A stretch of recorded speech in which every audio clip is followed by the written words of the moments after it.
I'm glad I made it here. I live in Copenhagen, so I didn't have to travel or anything. But it took me about 2 days to get through reading Jacob's invitation by email. I printed it out and it was 6 pages long. You had to check off all this information at the end, like if you're a vegetarian or kosher, or if you like the menu in Danish or English. And there were all kinds of questions, including whether or not you could attend, and I said yes. And the invitation was actually almost as long as one of Jacob's Christmas letters, or as I like to call them, steamy novels. Now, for those of you who have never received one of Jacob's Christmas letters, they're all 64 pages long. It has something to do with the printing process. Before I move on, I just want to tell a little story about Jacob's Christmas letters. I met Jacob on the street outside the Round Tower in Copenhagen several years ago. He had a small digital camera, took a picture of me, and then he explained that it was Lars von Trier's camera, who had given it to Jacob. You can't actually imagine Jacob having to pay for a camera, right? Of course he wants it for free. About half a year later, I was doing some dubbing work for Lars von Trier on this movie Dogville. And Lars showed the final scene where I was supposed to do some dialogue. And then the credits came on. And I instantly recognized Jacob's photos from American Pictures as the background. And then I said to Lars, "Hey, that's right, you know Jacob Holdt. So, did you invite him onto the set of Dogville?" And Lars von Trier replied, "Are you kidding? I'd never let Jacob onto the set. If he ever met Nicole Kidman, the next thing you'd know, he'd be writing in his Christmas letter how he had slept with her."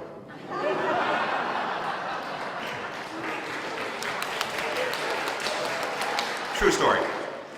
Anyway, I started working at American Pictures in 1981, and I stayed with it for about 3 years. It all started when I was studying abroad in Sweden in 1979. I went to Wesleyan University in Connecticut and decided to take my sophomore year abroad, and it ended up being in Sweden. 2 great things happened to me in Sweden. I met my future Danish ex-wife-to-be, Anita, in Stockholm, and I saw American Pictures.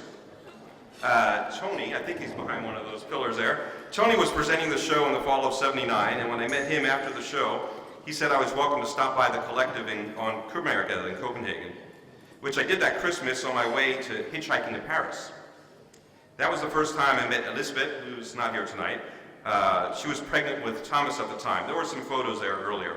And she's not here tonight because of the emotional experience of eating dinner with 200 people. It's probably a little too much, I don't know.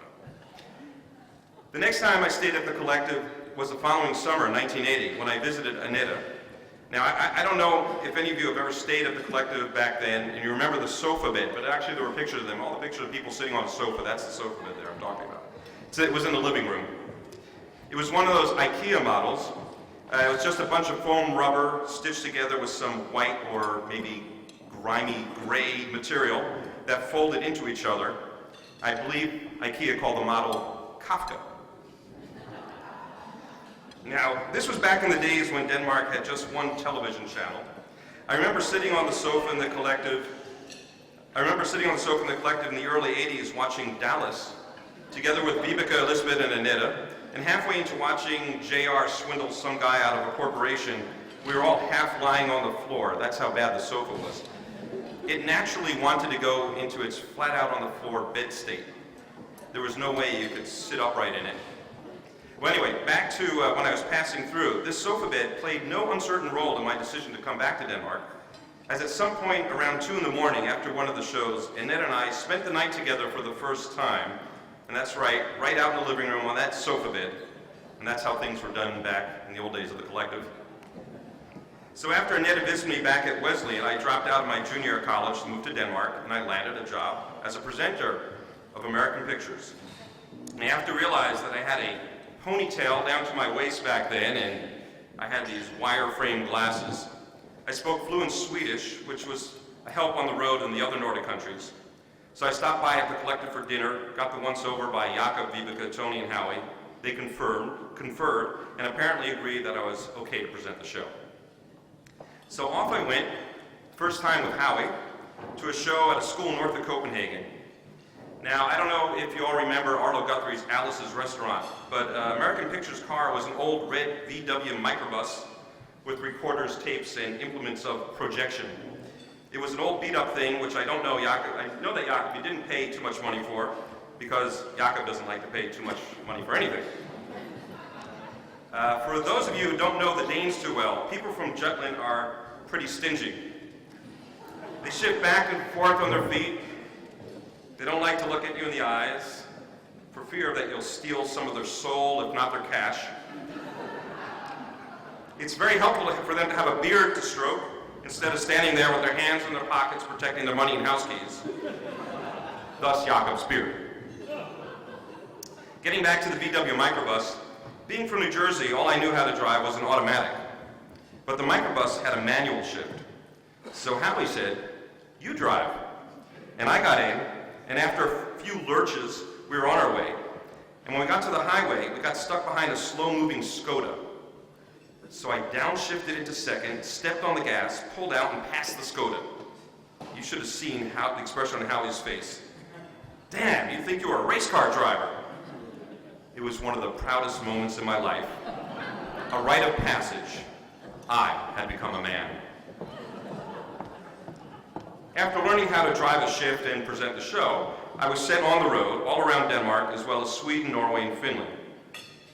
And driving home one day in winter, the smoke started coming out from between my legs in the microbus. Now, I know what you're thinking, but it's not that. Being on the highway, with the fumes making it up my nostrils and the engine quitting, I used whatever momentum was left in the microbus to crawl over to the breakdown lane. I jumped out of the driver's seat as quick as I could, ran to the back, and saw that the engine was on fire. I shut the back hood of it a couple of times, and the flames died out. How the smoke made it up between my legs, I'll never know. So any of you who have ever worked with the show will remember how embarrassing it was to drive up Kummergade, which is a pedestrian street, in the middle of the day, to park in front of the collective to unload the gear. But imagine arriving on top of a flatbed tow truck, parking out front and having to climb up onto the tow truck, into the microbus, and get the gear out, all the while with people shouting obscenities at you for blocking their precious street. After the microbus died, Jacob invested in a very used Renault 4, a kind of miniature version of a Berlingo. The Renault 4 was French, with built-in French logic, particularly when it came to the gear shift. If you may recall, very early automobiles were steered like boats with a handle that, like a rudder, if you turned it to the right, the car went left, and if you turned it to the left, the car went right. Such was the gear shift of the Renault 4. If you wanted it to put into gear and drive forward, you pulled it back, and if you wanted to go into reverse, you pushed it forward. We had built a shelf of posters for incidentals such as food and gas. Those posters were our lifeline. So if you didn't sell posters, which went for 20 kroner a pop, you didn't eat. The problem with all those posters on the roof was that they made the Renault 4 top heavy, so you had to watch the curves on the road for fear of tipping over. Now, Dominique from France was responsible for planning the trips. Like the time in 1981, it was one of the worst falling storms of the century. I drove onto the car ferry to Funen, the last ferry of the evening. The waves were literally crashing over the restaurant deck. I made the show in Bowense and listened to the radio all through the night. Danish broadcasting, which normally went off the air after midnight, stayed on all night to report on the storm, and the news was to stay off the roads as much as possible. The show the next day was in Greno, and I don't know how many of you know about Danish geography, but back in those days, there weren't all these bridges and highways. And getting from Bowense to Greno took more than a couple of hours, particularly when the roads were blocked with turned over tractor trailers, roofing, and tree branches. I canceled the show, the only time I had to do so. And then there was the trip to Finland with Elizabeth. It's my Finnish accent. And then there was the trip to Finland. First we were in Turku, and then in Helsinki, at the Student Union, where we first showed the slideshow, and then there was a Finnish group playing the Doors music. After the act, we all went downstairs to the sauna. I learned that the way Finns enjoy their sauna is by opening a bottle of vodka, throwing away the cap, splashing half the vodka on the hot rocks, and drinking the rest. It was my 22nd birthday, so Annette, Vibeke, and Elizabeth had arranged for Elizabeth to take some tiny Danish flags along for a birthday cake in the hotel room at Hotel Presidente in Helsinki. Along for a birthday cake in the hotel room at Hotel We then drove for Presidente hours up in to Helsinki. Vasa with a 4-hour ferry ride to Umeå in Sweden. It was early April, We then drove and our for ferry hours got up to stuck in the Vasa ice in the with a Bay of 4-hour ferry Bothnia. ride to Umeå in Sweden. they sent out an It was early icebreaker. April, and our ferry got I stuck in considered that we ice should get a in cabin, the but Bay of figured we'd be Bothnia. on our way soon. So they sent out The an icebreaker got stuck in the ice. I considered that So we they should sent get out a cabin second and figured icebreaker we'd be for on the our way first soon. one. Once they got that The one free, icebreaker got stuck in they the both ice. worked on getting the ferry So they unstuck. sent out a second In the icebreaker meantime, for all the first cabins one. were taken, Once they so we got that spent the one night in free, the lounge, they both where the worked on dance getting band the was ferry playing the most unstuck. popular tune of In the the day, meantime, all the the cabins chicken were taken, dance. so we spent the night in the lounge, where the dance band was playing the most popular tune of the day, the chicken dance. Our 4-hour ferry ride turned into 14 hours, and we almost got asphyxiated by the diesel fumes from all the trucks on Our the car 4-hour deck ferry when we ride tried to turned drive into off the 14 ferry in hours. Umeå. And we almost got asphyxiated by the diesel fumes from all the Dominique trucks was on also the good car at deck planning when we a tried to drive Norwegian off the trip. ferry in Umeå. I guess she must have taken geography in high school, where a Dominique map was was a also map. good at planning the Norwegian However, trip. Norway I defies the guess she normal must have laws of taken geography, geography in high school, where a map as is it's a map. populated by mountains and fjords. However, Norway And in defies April, the normal there's still laws 12 feet of geography. snow on either side of the road at As the it's higher populated elevations, by mountains and many of the fjords. roads were more And than in April, half there's still disintegrated 12 at feet the of lower snow on either elevations side due of to the road at the fractures higher from the ice. elevations. And many of I the was roads traveling were more with than Annette half on one particular leg of that disintegrated trip, at the lower elevations and according to due the fractures from itinerary, the it ice. should have taken us 3 hours I was to travel traveling after one with show Annette on to the one next particular leg venue of that farther trip, south. and according to the itinerary, it 13 should have taken hours. us 3 hours to travel Having after to wait one for show one car to the next ferry after venue the other farther at each south. fjord. It took us And by 13 God, hours. those fjords are beautiful. But Having after to a wait while, for one car you've ferry seen one after the fjord, other at each you've seen fjord. them all.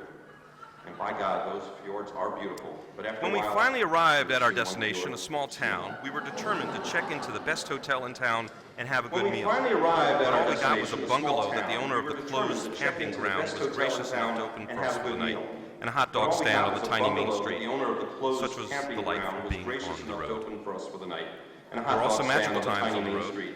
like the time Such driving was back the from life of Esbjerg at being 2 in the on the morning. road. It was winter. There was a full There were moon, also magical and I had times Bob on the road, Marley playing on the like the cassette time recorder driving on the back from passenger seat. Esbjerg at 2 in the morning. Everything was It covered winter. with snow, There was and a a full fox moon, ran across the and I had field, Bob Marley glittering in the playing on blue the light. cassette recorder on the passenger seat. And besides Everything traveling with was the covered show, with snow, and a fox I did ran some other across things. I field, translated the book glittering in into blue English, light. helped with the production of the film version. And There's besides even a traveling with the projectionist show, at the movie I theater for did the some film other things. I version. translated the book into English, helped with the production of the film We always try to be version. considerate There's to even a each other at the projectionist collective, at the movie theater for the like the film time version. Tony asked if he could borrow my bike to ride over to We always try to Christiania. be considerate to each other. I at had the just bought the collective. bike a week before. Like the It time cost me Tony asked if he could 50,000 borrow my kroner bike at to the ride time. A over to beautiful bike. Christiania. Tony I came by just the bought next the day bike to a say week that the bike had before. been It cost stolen, me but that he'd pay me 3,000 kroner back. at the time, a beautiful bike. Needless to say, Tony came Tony by the soon next skipped day the to say country. the bike had been stolen, but that he'd pay me back. Tony, Needless I've to say, calculated the interest. Tony soon skipped the country. Tony, I've calculated the interest. The collective had its poignant moments as well, like Vibeke breastfeeding Flem and Anouk, that's The Daniel and collective Thomas, had its at the same poignant time, moments or as helping a well, psychotic Swedish like woman who had Vibeke seen the show breastfeeding get Flem back and to Anouk, Sweden that's instead of Daniel and staying in the Thomas, at stairway the by the same entrance time. of the building. Or helping a psychotic I've met Swedish many woman people who had while seen living the at the show get back collective, to from Sweden Irish instead of street staying in the magicians, stairway by the entrance of the Copenhagen building. carnival guests, to I've met Palestinian many people refugees. while living at the I've collective, learned that from Irish dishwashing street liquid can be a magicians, preferred kind of Copenhagen shampoo, carnival guests, to Palestinian that refugees. the Baron's hearts I've and learned cream that sauce is dishwashing actually liquid quite can be a tasty, preferred kind of shampoo. and that Victor the Force watches can tell That the time Baron's backwards. hearts and cream sauce is actually quite To do tasty. Jacob, And thanks that for Victor bringing the so many Force people watches together can tell in time your own backwards. awkward way. To do Jacob, thanks for bringing so many people together in your own awkward way. David, I just have one comment here. You complain about our cars. I just have one comment here. You complain about our cars. Why didn't you Never do missed like it. Jerry Justice, when the car broke down in Germany, he just hits like this. You never missed it, sir.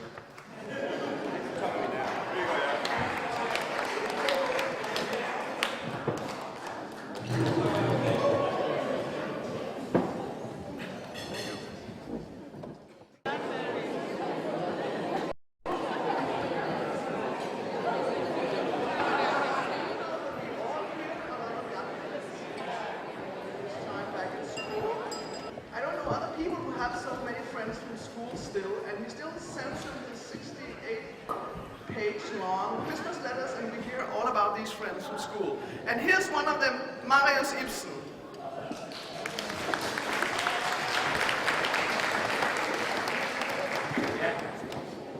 Kære Jacob, du har jo i invitationen, som jeg også har brugt en dags tid på at læse,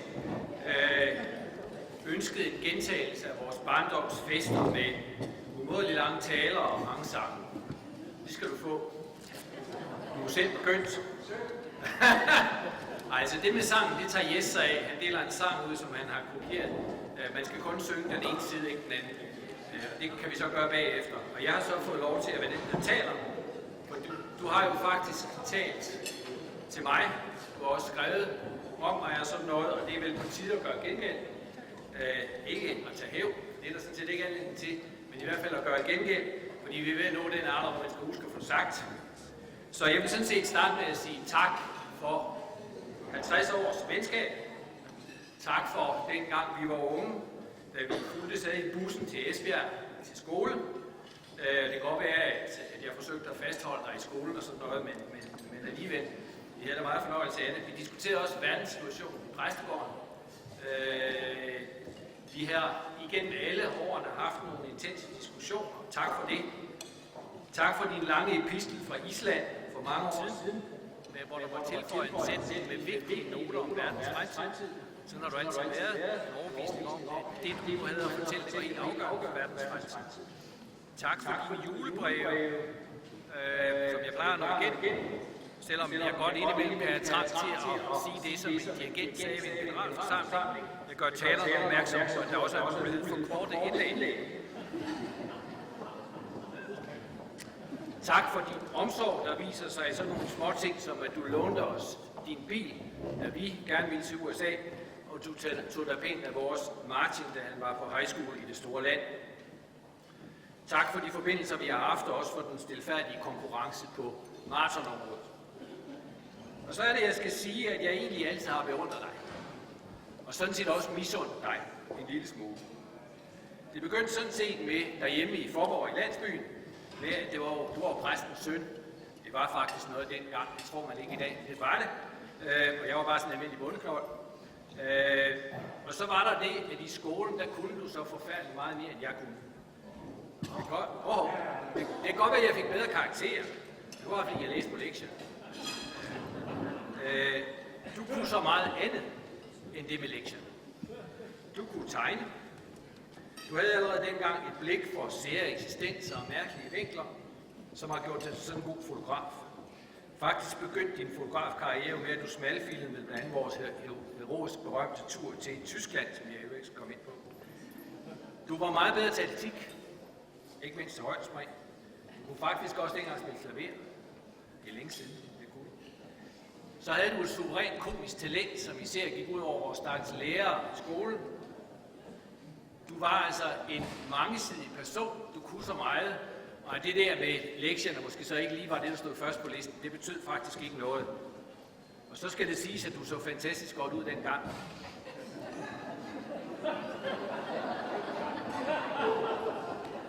Det betød, tilsammen med dine øvrige egenskaber, heriblandt en omsorgsfremkaldende ubehjælpsomhed, som du stadigvæk har, det førte til, at du meget hurtigt fik stor succes hos det andet køn. Hvis de store del af de ældre tilstedeværende her kan huske, hvordan det var, så forstår jeg også godt, at det kunne man godt være lidt misundelig på. Det skal siges, at jeg er så dels tilfreds med den station, hvad jeg endte ved, hvad angår det andet køn, og det synes jeg også, du har grund til at være. Det har du også sagt, men det kan måske ikke gentages for tit, at du bør være taknemmelig for Vibeke. Men når vi nu er blevet enige om, at slutstationerne har været udmærket, så kan man roligt sige, at du har haft flere mellemstationer, end jeg har. Og den beundring, jeg har for dig, har jo også sin gode forklaring i, at du har en række bemærkelsesværdige egenskaber. Først er der grund til at nævne din uforfærdighed. Allerede i skolen turde du alt det, vi andre ikke turde. Og du tør fortsat det, som pæne mennesker ikke tør. Rejse rundt i verden uden penge, færdig til ghettoen, lad være at tage en uddannelse. Og alligevel så klarer du dig. Nærmest ved en tilfældighed udvikler du et fotoshow, som foreløbig har kunne holde i 30 år, og også afkaste en bog. Så altså uforfærdighed, det må man beundre. så skal det også siges, at du godt nok er ganske god til at lade forstå, at det hele sådan bare var nogle billeder, du lige havde taget, og som du satte musik til. Men vi er nogen, der godt ved, at der også ligger en stor målbevidst arbejdsindsats bag. At det der med, at du er doven, det er faktisk ikke rigtigt. Når det passer dig, så gemmer der sig bag det ubekymrede, uorganiserede, en hård arbejdsdisciplin, en vilje til at rejse i månedsvis fra show til show, en energi til at opsøge gamle venner og opnå ny, så showet kan fornyes. Et forsæt om at følge med den teknologiske udvikling er der jo også. Det er den samme viljestyrke, som har sat dig i stand til at løbe gennem hele landet. Og helt ærligt, så skal vi også huske at sige, at du er rigtig, rigtig god til markedsføring. Jeg tror ikke, siden Simon Spies har der været et skæg, der har været så kendt i Danmark som dit. Jeg ved ikke, om du bruger dig om sammenligning, men den disciplin er der grund til at have respekt for. Og så kan man jo ikke være med at beundre din idealisme. Du tror på noget, du slås for det. Du tager omkostninger, som de kommer, og vi andre måske dukker os og tænker på karrieren, gode omdømmer og hvad vil naboerne tænke. Du vil, står der i den berlingske avis, hvor du bliver afbildet sådan med skæg og uden tøj på overkroppen og sådan noget. Du vil ikke kaldes en hippie, men du er en gammel 68, det kan du ikke løbe fra. Og du mener stadig det hele. Endda så meget, at det indimellem kan se ud, som om alle, der er uenige med dig per definition, er racister og har en ulykkelig barndom. Men den kritik, du kan have af andres forstokkede meninger, er heldigvis kombineret med en stor omsorg for andre mennesker som person. Du er dine venners ven, det er også kommet til udtryk i aften. Og jeg er fuldstændig sikker på, at skulle en stor karriere katastrofe overgå mig på det personlige eller det karrieremæssige plan, er fuldstændig tryg ved at kunne regne med din hjælp og støtte, og det er du altså meget ven. Så er du i besiddelse af en meget stor charme og evne til at leve dig ind i andre menneskers levevilkår og tankesæt. Det er ikke nogen tilfældighed, at du er kommet tæt på høj og lav. Så jeg har altså altid egentlig set op til dig, endda så meget at jeg insisteret på, at vores yngste søn skulle hedde Jacob. Godt nok stedet med K. Det har du aldrig tilgivet mig, men sådan er det. Så skal jeg huske at sige, at du tit har sagt, at jeg har hjulpet dig, måske mest til at undgå, eller prøve at undgå, at du fik dit show, men i hvert fald har hjulpet dig. Men det skal ved den lejlighed sige, at du har været til mindst lige så stor hjælp for mig. Ikke bare ved at præsentere et forbillede i nogen henseender, og sådan et modbillede, et forbillede og et modbillede på en gang, det kan man godt have. Men sådan set også ved at skrive om mig på din hjemmeside. Jeg har flere medarbejdere, som har fortalt, at de var i tvivl om, de skulle søge et job i Gladsaxe Kommune, så slog de kommunaldirektørens navn op på Google. Og så kom din hjemmeside frem, og der stod en hel del om mig. Der er flere af dem, og det er ikke de ringeste, der har sagt, at de tænkte, at så var det måske alligevel ikke så kedeligt at være ansat der. Ikke så meget på grund af det pæne, du skrev om mig, som fordi, at når jeg havde dig som ven, kunne det ikke være helt umuligt. Det er jeg faktisk ret glad for. Og da jeg i anledning af min runde fødselsdag blev interviewet, ikke i en berlingske avis, men i lokalavisen, så var det jo også din hjemmeside, der havde fanget den unge journalists opmærksomhed. Ikke mine gode gerninger, hvad angår kommunens økonomi. Så jeg har meget at sige tak for, det vil jeg gerne sige. Og jeg ser også frem til, at det ikke er slut. Vi må på et eller andet tidspunkt blive afklaret, hvem af os, der er den bedste maratonløber. Inden vi bliver 70 måske. Jeg er mig pinligt bevidst, at du foreløbig har den bedste tid, og jeg er overbevist om, at du som sædvanligt kan demonstrere din overlevenhed, hvis du bare vil. Og så spekulerer jeg på, om dit tilbud om at rejse med dig i USA også står ved magt, når jeg bliver pensionist. Det kan du jo svare på sidenhen. Så tak for de 50 år. Jeg håber ikke, at det er slut med det. Og så vil jeg foreslå, at vi inden vi synger den sang, som Jes har delt op, måske skulle råbe 3 hurra for Jacob. 3 kortere og et langt. Jacob længe leve. Hurra! Hurra! Hurra! Så er det langt.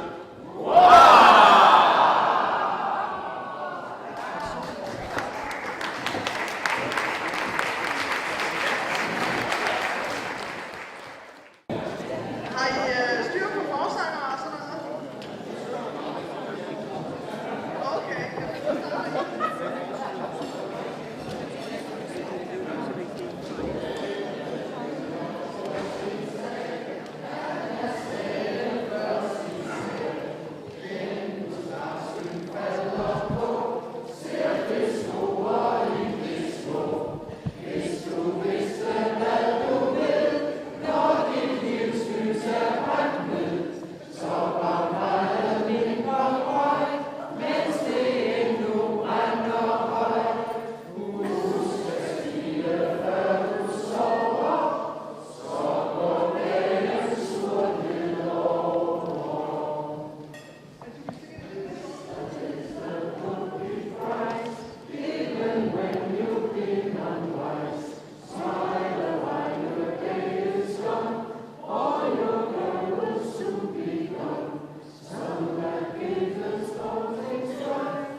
Okay. Let me just tell you, when I first met Jacob, I was running a drug program in North Carolina. And I was about to have a group therapy session with these guys. These guys were prisoners that would come from prison in the daytime to me. And I'd have them going through therapy all day, and then they return to prison at night. Well, one day they called me from upstairs, and they said, we got this weird-looking white boy upstairs who is from Denmark, and he's looking for somebody else who actually worked there. And I said, Denmark. I was thinking, Denmark. I said, Scandinavia, Sweden, Norway, Finland, maybe not Finland, but Scandinavia. And I said, okay, well, let me go up here and check this guy out, because I had heard that about Scandinavia, that the rumor was in the black community was that the Swedes, the Norwegians, and the Danes were pro-black, pro-civil rights, and so these were some different kind of white folks.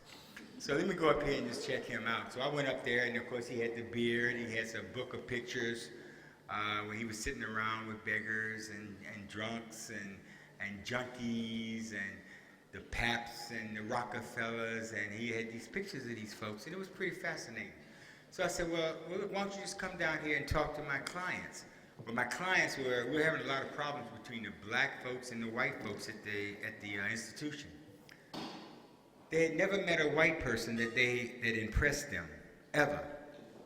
So he came down, he sat there, and he talked to them for 2 hours. He talked about the civil rights movement, he talked about our history, he talked about what he was trying to do, and they sat there listening, and they were very impressed. They were almost embarrassed. They were embarrassed that they were impressed with a white person. They were also embarrassed that he seemed to know more about the civil rights movement than they did.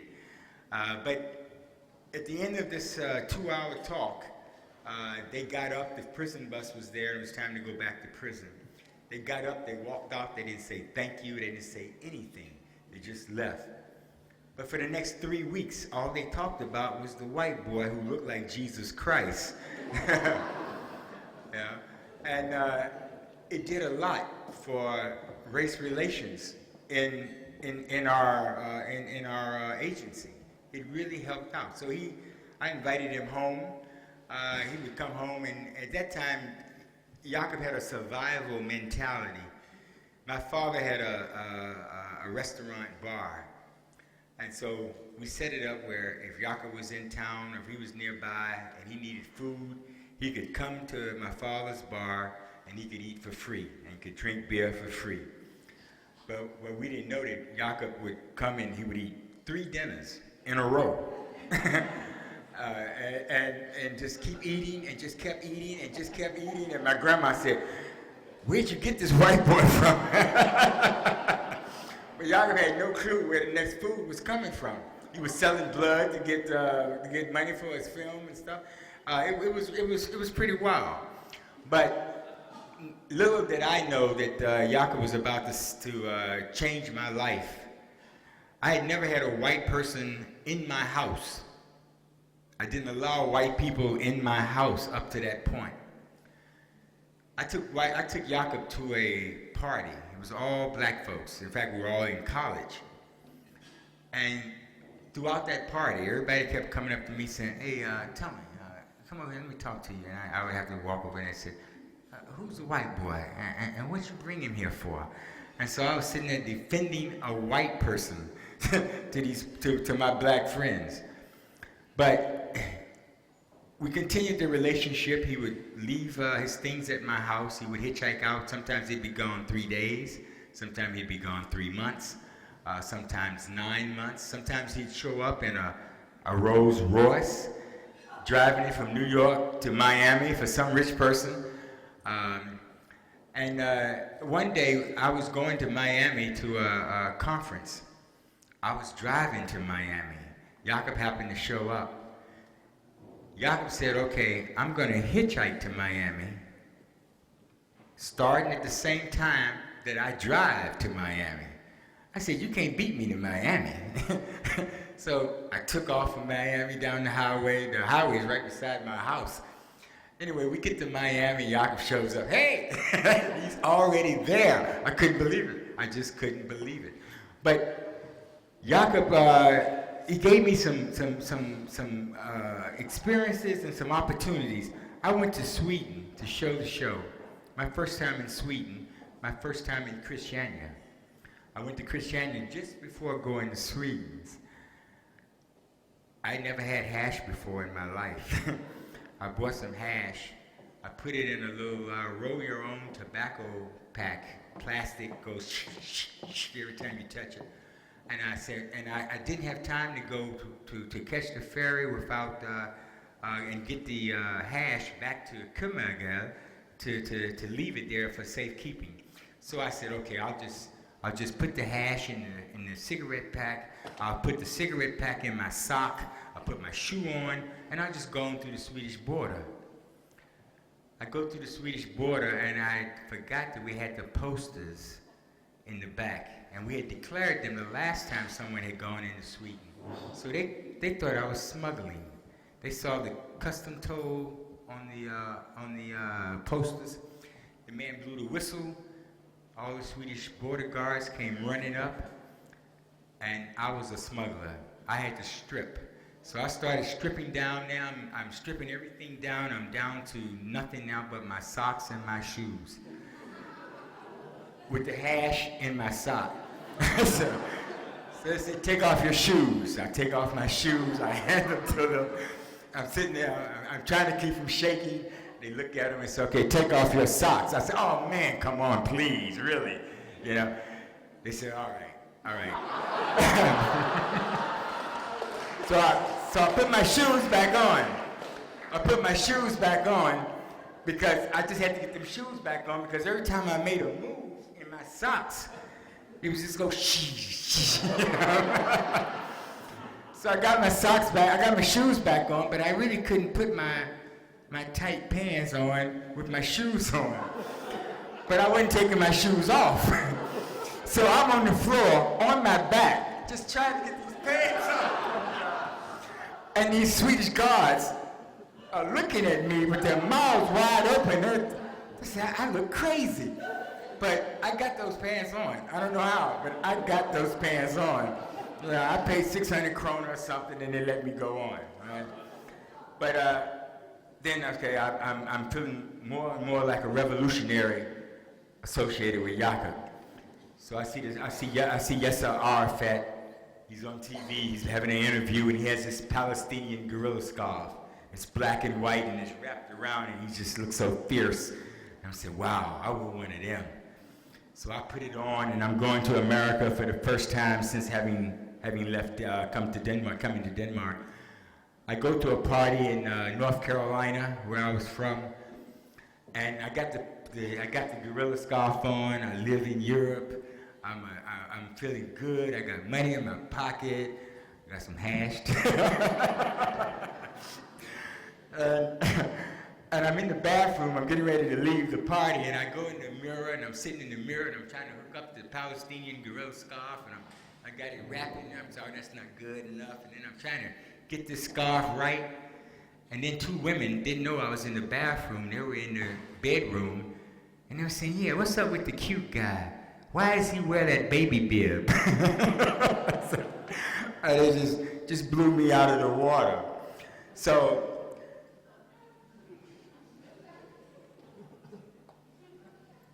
the last thing I'm going to say, and I said this last night at our get-together at Jacob's house, but I just got to say this one more time. My first day on a Danish beach.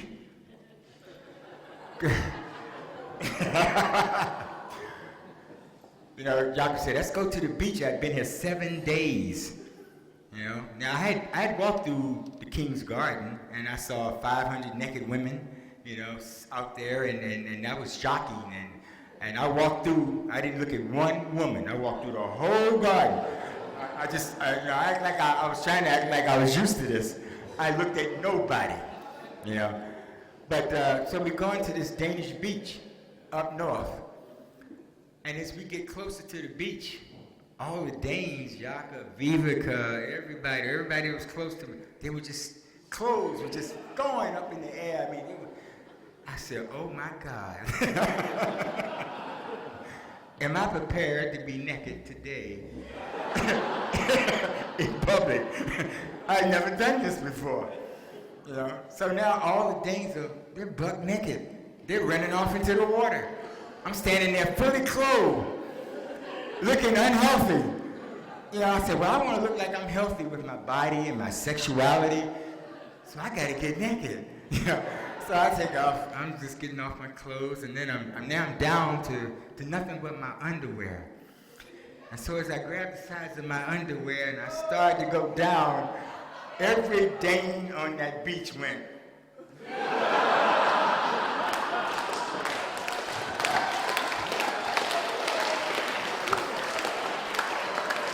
So now the problem is, do I let the myth of the black man die on this beach?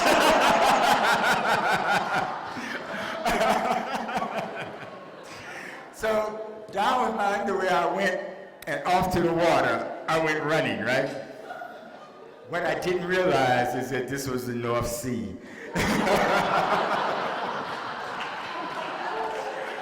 I hit that water and there's pain going up through my legs. Just unbelievable pain.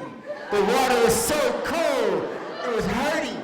Now I gotta make a decision. Do I stay in this water, or do I go back on the beach naked? So of course I went back to the beach, and when they were frolicking, they're underwater, they're swimming, they're just, you know, I just couldn't believe it. So back on the beach, when they got out of the water, I was fully clothed, everything. Yeah. But Jacob made, my life took a sharp left turn when I met Jacob. And the thing for me, and as I said yesterday, the thing for me was our relationship. A black man and a white man loving each other, caring about each other. I got his back, he's got my back.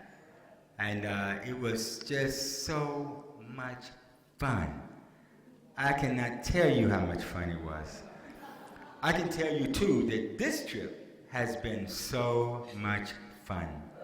To see so many people that I saw back then who helped me. You all helped me. You all had friendly faces, shining eyes, a bright smile. Everybody helped me. And I thank you, a little country boy from North Carolina, going international. All right. Thank you. Thank you, Jacob.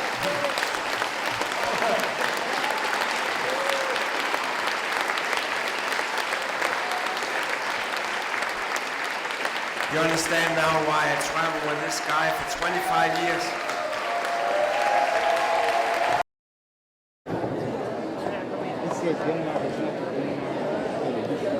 When my parents came in the 70s, I see the pictures. Yeah, everybody was smiling. And I asked my parents, Please, you want, I tell my parents, you're not to smiling. Valerie. And then my father went, that's because of what you. Well, we're all getting settled here for dessert. I decided just to say a few words spontaneously to Jacob. I was playing soccer with somebody else. And it'll probably be a mishmash of English and Danish because I don't often speak English. Even though I'm American, I'm from Chicago. I've been here about 25 years. Closer? Okay. Better? First of all, I'd like to tell you that what I want to say spontaneously is about heroes, my own personal heroes. But first, I think I should tell you how I met Jacob. When I was an exchange student in 80-81 at a gymnasium in Vejle, Jacob came to present his show. And I sat there, I had no idea what I was in store for. And by the end of the show, I was furious. My blood was boiling. I wanted to go over there and strangle him. Because I'm from Chicago, and I was absolutely sure that some of those pictures were from Chicago, not just the South. And I was hurt, I was humiliated, and it was very painful. And I didn't have the courage then to tell him how I felt. After that year, when I returned to Chicago, I cried because I saw what Jacob had shown in the pictures. And I cried and I cried, and I felt someday it'd be wonderful to be able to thank him. Coincidentally, I came back to Denmark after a couple of years and have been here ever since, and came to know Jacob because our children went to Børnehave, nursery school together. And it's been wonderful to know you through the years. I ended up buying his grandparents' house, selling it again, ruining it totally. Sorry, but but that's how it goes. No, actually, I think it's a great opportunity for me to say thank you to Jacob. Without really knowing it, you also kind of change the way I think about my home, my people, culture. And the heroes that I do have are from the 5 years, I guess I've had the opportunity to focus on it and to really know who they are. One of them is my father, of course, a very important man in my life, changed my life. One is Jacob, of course. Another is my boyfriend, who's sitting over there, Olin. And it's not often you have the opportunity to thank your heroes person. They actually never know that you regard them as heroes. But I had the opportunity tonight with Jacob and with another person in the room who has inspired me so much that I just had to come up here and say a few words. And that person is former Prime Minister Janker Jørgensen, sitting over there, and I'm just truly grateful for the opportunity to meet you.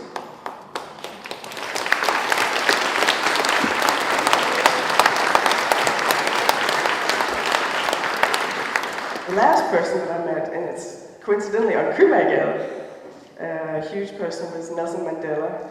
And whether or not you know it was actually right in front of your building. Strangely enough, he had just been released from prison. It was on an unofficial visit in Denmark. And I raced back to make sure it was him and got close, and he gave me his hand and he said, "Remember who you are." And those strange meetings, encounters, where Jacob is in Makende, a very important person. It's just wonderful to have the opportunity to say thank you.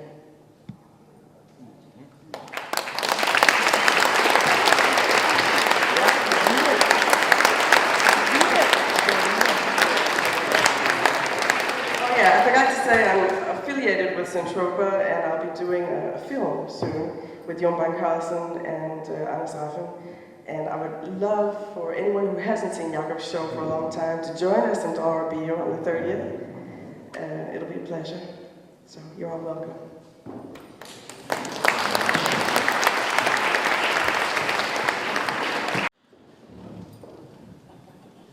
Jacob doesn't only have a Vibeke. Vibeke also has 2 sisters. And one of them, Karen, tells me that Jacob has asked for some Danish folklore for tonight. And as Karen said, okay, he shall get it. So here's a typical Danish homemade song for parties.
Nu skal jeg altså tage noget dessert. Der er flere taler på listen, ikke? Men jeg vil lige sige, at det er Marianne her. Marianne, stå op. Jeg har doneret, tror jeg nok, desserten, ikke? Jeg ved det ikke. Men i hvert fald Marianne har jeg kendt lige siden vi sammen var nede og holdt afskedsfødselsdag. Hvad var det nu for noget fest på Karl Madsen i Lejre, ikke? Sådan var det vist, ikke?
Now, with a man like Jacob, it would hardly be thinkable that there shouldn't be an imam also saying a couple of words at such an occasion. We're from not exactly the same age, but I also had long hair in '68. I keep a bit of it long, not quite as long as Jacob, I come from that part of the country where we tend to do like this, as somebody said. I'm going to start with a very short recitation from the Quran. It's a very sweet part of the Quran, which I'm sure could have just as well come out of the heart of our wonderful, wonderful host tonight. It goes like this. أعوذ بالله من الشيطان الرجيم يا أيها الناس إنا خلقناكم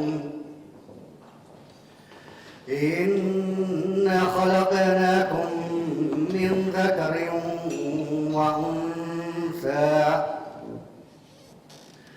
وجعلناكم شعوبا وقبائل لتعارفوا إن أكرمكم عند الله أتقاكم صدق الله العظيم. This means the Lord says, listen, mankind, we created you from a single man and a single woman.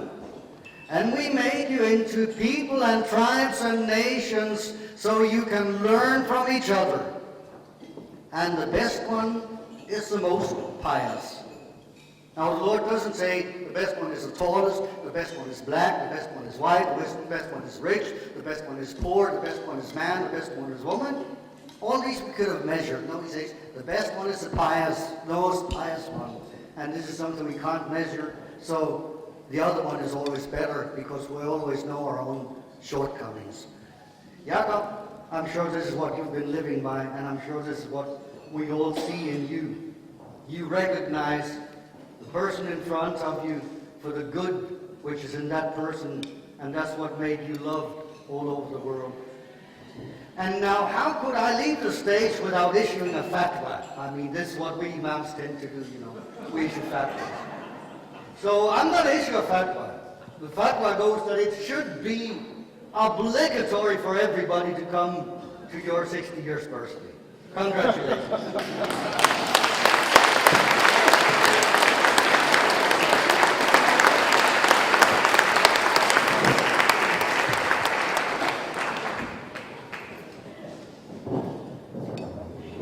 I'm afraid to fall down the stage. Jeg vil holde min tale på dansk, so you have to forgive me, the ones who speak English here, because I'm going to do the speech in Danish. Første gang jeg mødte Jacob var i Politikens foredragssal for cirka 6 år siden. Jeg sad i panel og holdt foredrag om islam og demokrati. Men jeg kunne ikke undgå at lægge mærke til Jacob, der kom anstigende 1,5 time for sent på sin sædvanlige klodsede facon, hvor han tiltrækker alles opmærksomhed. Jeg må indrømme, at jeg ikke anede, hvem han var på det tidspunkt. Amerikanske billeder var et missing link i min uddannelse. Efter foredraget kom han op til mig og roste mig til skyerne for min indsats. Jeg var meget reserveret, hvorefter han forbavset kiggede på mig og sagde, ved du ikke, hvem jeg er?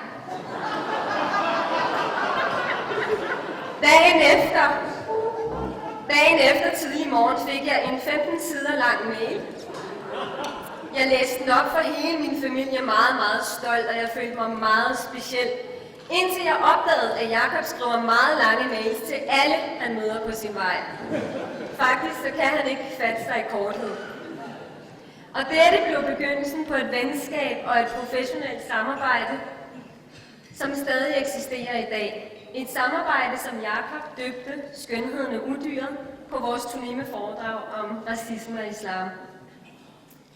Jacob blev også involveret i foreningen Kritiske Muslimer, som på daværende tidspunkt havde sin storhedstid. Han blev vores webmaster, og det er derfor, I vil opleve sådan en 80'er design på vores hjemmeside. Og senere så blev han også bestyrelsesmedlem. Og han har været aktiv medlem af foreningen siden og er en trofast deltager til alle møder, også koranmøder og debatter.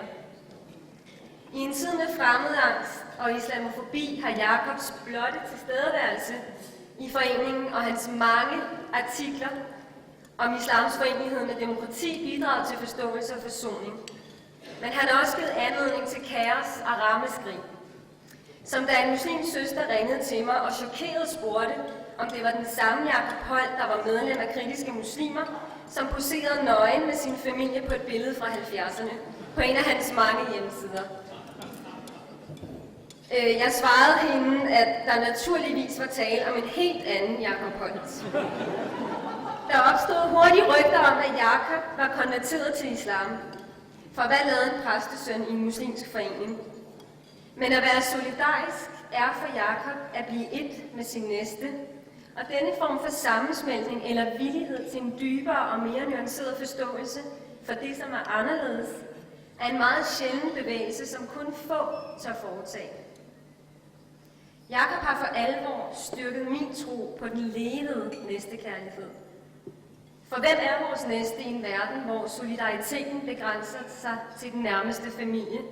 Hvad betyder det universelle bud om næstekærlighed, som vi betragter som et af vores fundamentaler?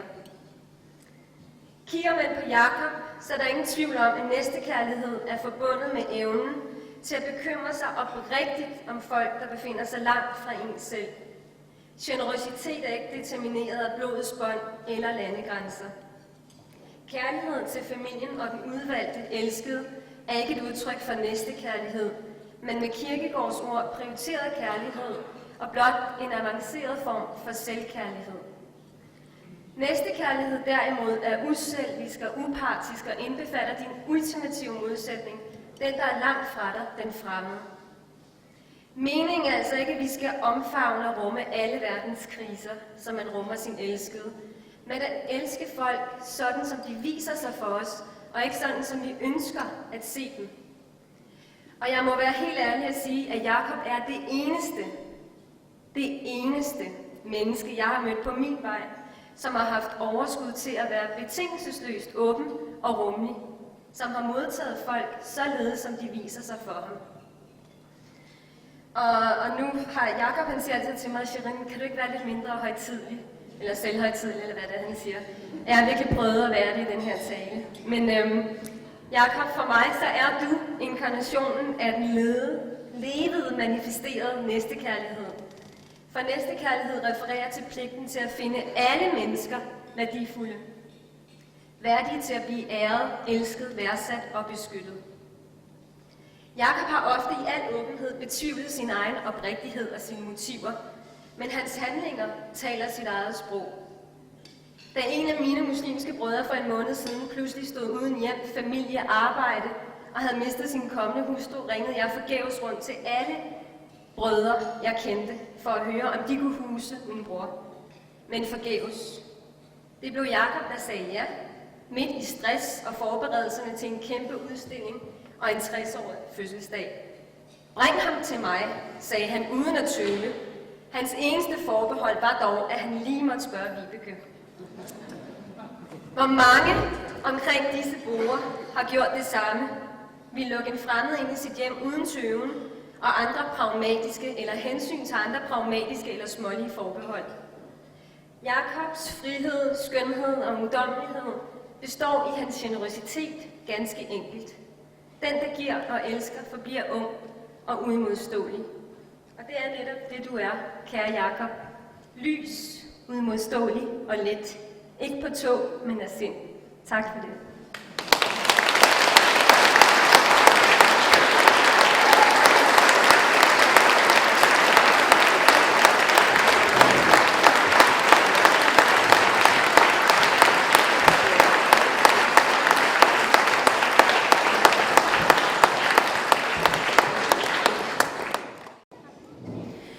Jeg har prøvet at beskrive, nu er jeg 60 år, det er jo mange år, og jeg har prøvet sådan at beskrive Jakobs liv sådan lidt i korthed. Jakob er en dreng fra landet, så smuk og høj blandt andet. Provstedrengen han jo var, fremtiden den var klar, men Jakob han er sin egen, han banede selv vejen. Nu jeg vil i kongens klæder, jeg i kongens hus er kær. Efter kongens tid hvad nu, Hvad så, lille du? Det jeg vil, det er at rejse. Flaget for Amerika, det vil jeg hejse. Du besøgte høj som lav. Det er dig mange input gav. Vibeke, du mødte, og børn I fik. Tiden den gik og gik. Nu I Gørners og sommerhus har. Fremtiden tegner lys og klar. Gid du mange gode år må få, og jeres liv sammen godt må gå. Og så vil jeg sige, Jacob, at tak fordi, at jeg synes, på trods af afstanden, og os, der ikke bor lige om hjørnet, at på en eller anden måde, så tror jeg, eller det regner jeg med, at vi er i dine tanker, familien, og fordi på en eller anden måde, så tager du tager dig af os på din egen måde, og tak fordi du var god ved Karen og min mor i deres sygdomsperioder.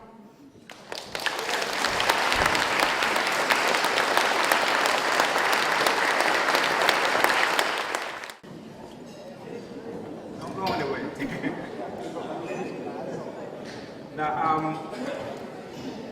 I'm going to first tell you how I met Jacob. I was here as a student coming from my university in Massachusetts. And I was taking a semester here studying the welfare state. I had a girlfriend in Albertslund, and I had just stayed the night there, and I was leaving. I was on the S-toll platform. And this black guy walks up to me and says, "What the hell are you doing here, man?" I'm like, "I'm going to school. What are you doing here?" I said, "Well, where are you from?" I said, "I'm from Boston. Where are you from?" He said, "Well, I live right down there." And he pointed to the Albertslund Fensel, this prison. He said, "I live in the prison over there." And I said, "You live in the prison, well, what do you do? Did you break out? What are you doing here?" And he said, "No, they let me out 3 times a week to go study Marxism."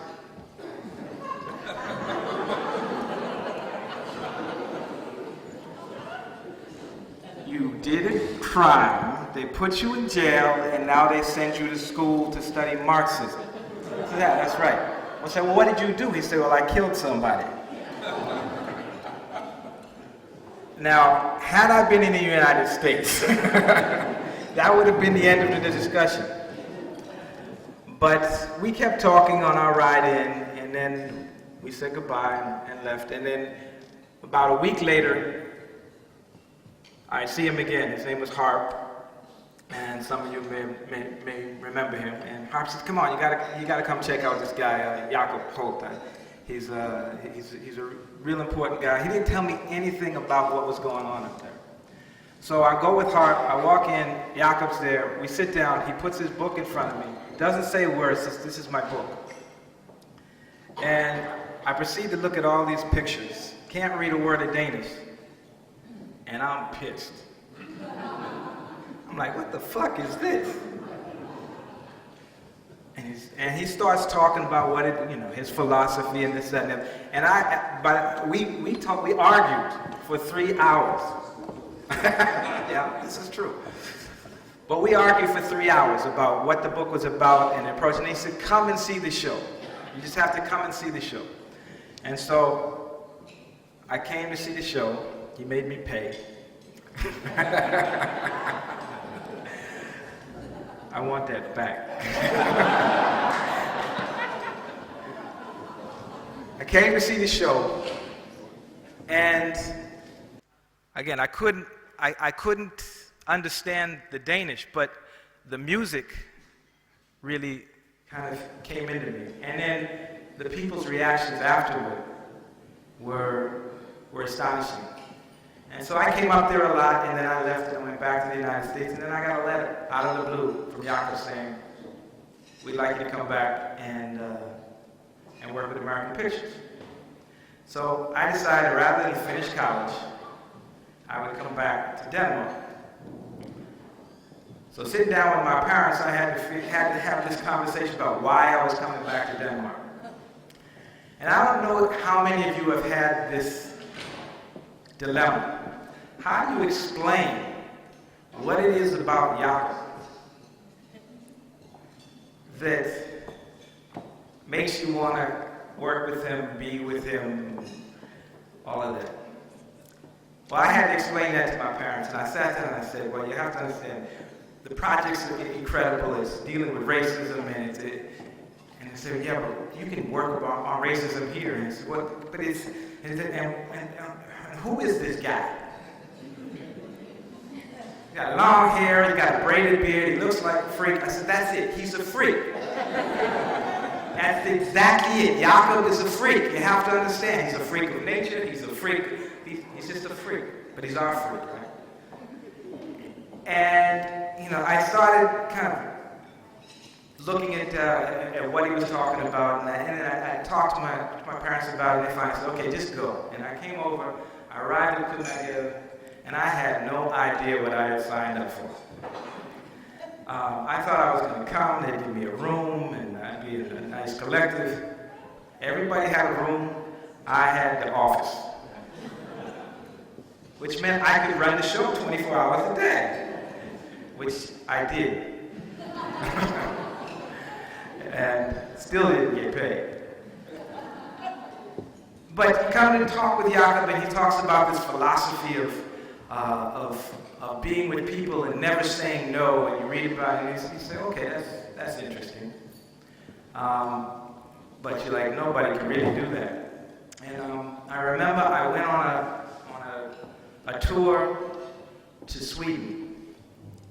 And as you've heard, we would show the show, and then organizers of the show or one of the members of the audience would ask us home. And we'd go and we'd stay there. And so I went to the organizer's home, and in the middle of the night, he climbed in my bed. And I'm like, I don't think so. I respect you, but I don't think so. He pleaded a little bit. I'm like, no, don't plead. I don't think so. I come home. I tell everybody in Kumagao this story. It's like the guy climbed in my bed, and it was like I was shocked, and Jacob looked me straight in the eye with a straight face and said, why didn't you just sleep with him? I'm like, Jacob, you're a freak. But he means it. He meant this thing about not saying no. And one of the things that I began to understand was that there was something about him that was a bit different, that allowed him to do these kinds of things that we can't do. I don't know if I don't want to do most of it. But we have arguments, and he sent me the pictures for the Ku Klux Klan and about understanding the Klan, and we had some emails going back and forth. Scathing emails. Jacob and I have fought over the years around and I value that about Jacob, that we can struggle and we can battle about things and we can argue about important issues. And I told him, I don't care whether this person has been hurt, damaged, or whatever. If the ideology is my elimination, I'm not going to love them. Okay?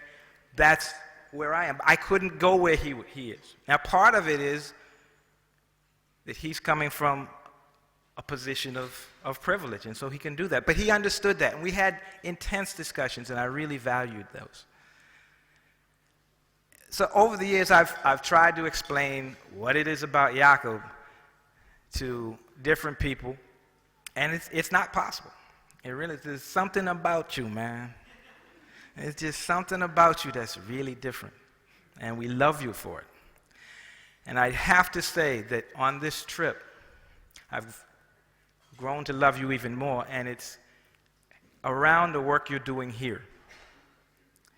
Because it's one thing for you to do the work in the United States, but it's a whole nother thing to engage the question of racism here and become a true ally and a true leader, and anti-racist leader. And for that, I want to give you a really big hand, because that's something that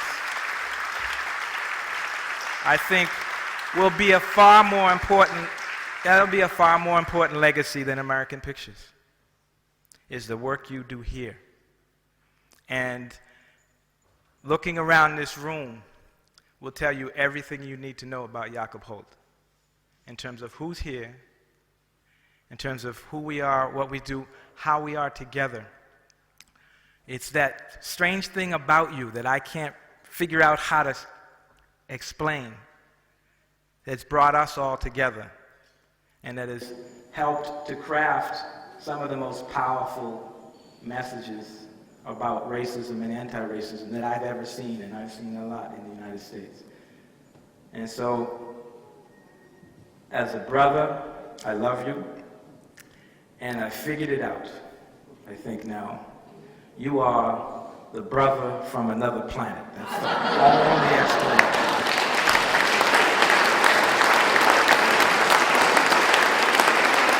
Oh, you don't have to sleep with him. You can hug me. Yeah, that was some Tufik. I'm very sorry. I'm francophone, so I want to say it in Danish. First, I want to say, you can remember me with the hat. Can you remember that picture with Jacob Holdt? That was one of my integration. Det betyder, at jeg blev integreret. Jeg fik det her tøj fra Rikke Vilshøj. Hun har betalt. Så jeg blev integreret, nu går jeg som en dansker. Før jeg har haft som I sagde før. Men hvad vil jeg sige? Jeg vil sige i navn af Algier for 21 år siden, da Jacob Holdt har haft amerikanske billeder af København. Jeg vil sige tak, for du modtog min landsmand. Det var 350.000 Algier, der kom til Danmark og bosat hos Jacob i København 43. Og det kommer i lufthavn og ser politimand i Kastrup. Hvor skal du hen? Du har 100 kroner i lommen. Jeg skal hos min onkel, Jacob Holdt. Så jeg kan huske, en dag jeg var hos Jacob, så ringte telefonen. Og så tog vi telefonen og siger en politimand, der var en algier her, der siger, at han kommer hos Jacob Holdt. Ja, det er han. Han skal komme. Han er velkommen. Og det kommer de. Og det var et tidspunkt fuldt hus. Og der er en amerikaner, min bedste amerikanske venner, som jeg har ikke set i 21 år, de kom helt fra USA i dag. Der siger, her det hedder ikke amerikanske billeder, det hedder afrikanske billeder. Eller algeriske billeder. Og det er det, jeg vil sige i dag, at Jacob Holdt har vist os, hvordan at vi er åbne og elsker andre mennesker, trods vi fra Algeriet, vi er med til Frankrig og Europa end USA. Og jeg vil bare takke Jacob for, at det ting, jeg har lært os, og som en af mine venner, algeriske venner, siger, hvis det her land, Danmark, hvis der en er tilbage, som holder af os, så bliver jeg her. Hvis der er en eneste dansker, der holder os, der kan lide mig, så bliver jeg her. Og det gør jeg også. Jeg bliver her. Tak for det.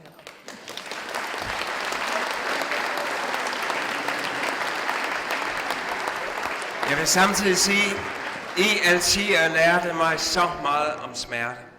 Der var utrolig meget smerte der, hvor I kom fra. I alle de diskussioner, vi havde i de år.